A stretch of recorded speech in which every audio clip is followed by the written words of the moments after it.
Hey guys, today we're going to talk about Bose's latest QuietComfort Earbuds, which are confusingly called the QuietComfort Earbuds, although they replace the QuietComfort Earbuds 2, but they're called QuietComfort Gen 2, I guess. So when I first followed the release of the QuietComfort Earbuds second generation, I was a bit happy because it seemed like Bose actually listened to a lot of the feedback that we had with their previous releases. But then as soon as I received them and started testing them out, I soon realized that although Bose did take a few steps forward in the right direction with these, they might have also taken a few steps back in a few other categories. Let's start with the case, and finally, one of the areas where Bose actually listened. We now have wireless charging right out of the box. You no longer need to purchase a separate weird case to get wireless charging, so that is a very welcome update. The case, however, is still somewhat kind of bulky, especially when you compare it to the AirPods Pro case, which has a significantly smaller footprint. So still bulky from Bose. Also, it feels very cheap. It's hard to explain it, but the plastic feels very cheap on this case. It does not feel like a premium product. I expected a better feel from the case itself, but in all honesty, that's not very important. Let's talk about the important part, the buds themselves, and as you can see, they look very different now from the earlier QuietComfort. They lost the stem, which per se is not bad, but it did have an impact on how you control them, and we'll get to that in a second. They are smaller, and as always with almost all Bose products, the fit is great, and they are very, very comfortable. They stay put in your ear no matter how much you move or you shake. This is also supported by the fact that they come with ear tips and what they call stability bands. So you have many different combinations of ear tips and stability bands, which increases the chance that you find a great fit for your ear. So super happy with the fit and the comfort. No surprises there. Another thing that was a very welcome update, they now have multi-point connectivity, which is a feature that was missing from a lot of Bose products, especially at launch. The Ultras only received that later with a firmware update. So very happy to also see that these now support multi-point connectivity. They also have great battery life at 8.5 hours, which is great. And usually earbuds in this space have somewhere between 4 and 6 hours. So 8.5 hours on a single charge, I think that is really, really good. Now, in terms of how you control these, there's no buttons, it's just a capacitive touch surface. I really like the fact that there's multiple gestures and controls. You can actually do a single tap, a double tap, a triple tap, and a tap and hold on both the left and right, and each one can be customized differently. So you got a total of 4 by side, so 8 different gestures or controls that you can customize. So that's pretty neat. However, we did lose something I think it was very important. To control volume with the Ultras or even the QC Earbuds 2, you would swipe up or down to control it, and this is lost. You no longer have the option to swipe up and down. You can customize one of the gestures to control volume, whether it's tap and hold or double tap, but it's quite annoying, and I don't think it's intuitive or user-friendly because each tap you have is just going to increase the volume by one increment. You no longer can simply swipe up or down to increase by multiple increments or decrease the volume. So I think that's one of the areas where this felt like a step back. Controlling volume is no longer, in my opinion, very intuitive or usable for that matter. There's also some weird feedback when you tap the touch. You hear kind of a click or a sound to indicate that you've actually touched the surface. Personally, I did not like that at all. I did not find a way to turn it off in the app, but maybe I missed it. That's just worth mentioning, not that important. Another minor detail, but also I think quite important, as of now at least, when you toggle through the different modes, you toggle between noise cancellation on, aware mode, or noise cancellation off, and there's no way to pick if you only want to toggle between ANC on and aware mode. So if you don't want it to cycle through ANC off, which is how I usually have it, as I don't really use the buds with ANC turned off. This in theory is easily fixable by a firmware update from Bose, but we never know if they're going to do that or not. And I found that also kind of a step back, that you cannot customize if you want to skip any of the modes when you cycle through them. Another step back, in my opinion, is there's no variable noise cancellation. It's either on or off or aware mode.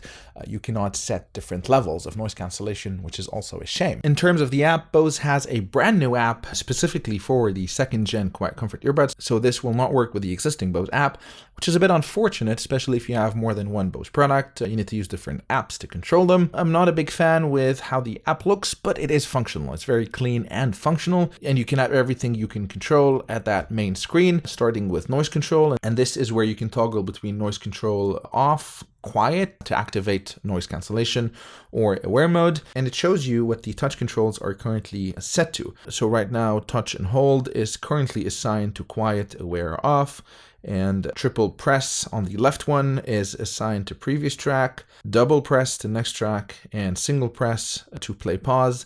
This is the basic EQ, so you have bass boost, bass reducer, treble boost, treble reducer, or custom EQ, which you can play with the different frequency bands to your liking. Touch controls is where you can modify what each of the touch controls can do, and as I said, you can independently customize the left and right one. And this is what I was talking about. So you can set, let's say, a single press for volume, but then you have to press it one time, wait for the volume to increase, and then press it a second time, etc., etc. So not very intuitive. This is where you can turn on or off voice control. Multi-point connectivity, as I said, great feature. So you can connect two devices at the same time, which is great. There's fast mute, which lets you quickly mute yourself if you are in a call, which is nice. They've introduced a remote selfie, which I think is a gimmick, but it lets you customize one of the shortcuts or the gestures to take a selfie. I don't know how useful it is or who's going to be, taking selfies with earbuds in their ears, but there's that feature. And then you have smart calls, so this would enable side tone, so the ability to kind of hear yourself when you're on a call, which is nice to have. And there's low latency audio, which is quite useful if you're playing games or watching movies. So it reduces the latency between your devices, and you can turn it on for a single session or have it always on. And lastly, and this is actually pretty interesting, it gives you a battery prediction on how long you still have in minutes before the battery runs out, and it divides it between call time or just listening to music, which is pretty interesting. It's the first time I see actually a battery life in terms of remaining minutes. Now, in terms of how they sound, I think they sound pretty good. They have that signature Bose sound, which you may or may not like. Now, if you're an audiophile, we all know probably Bose products are not for you.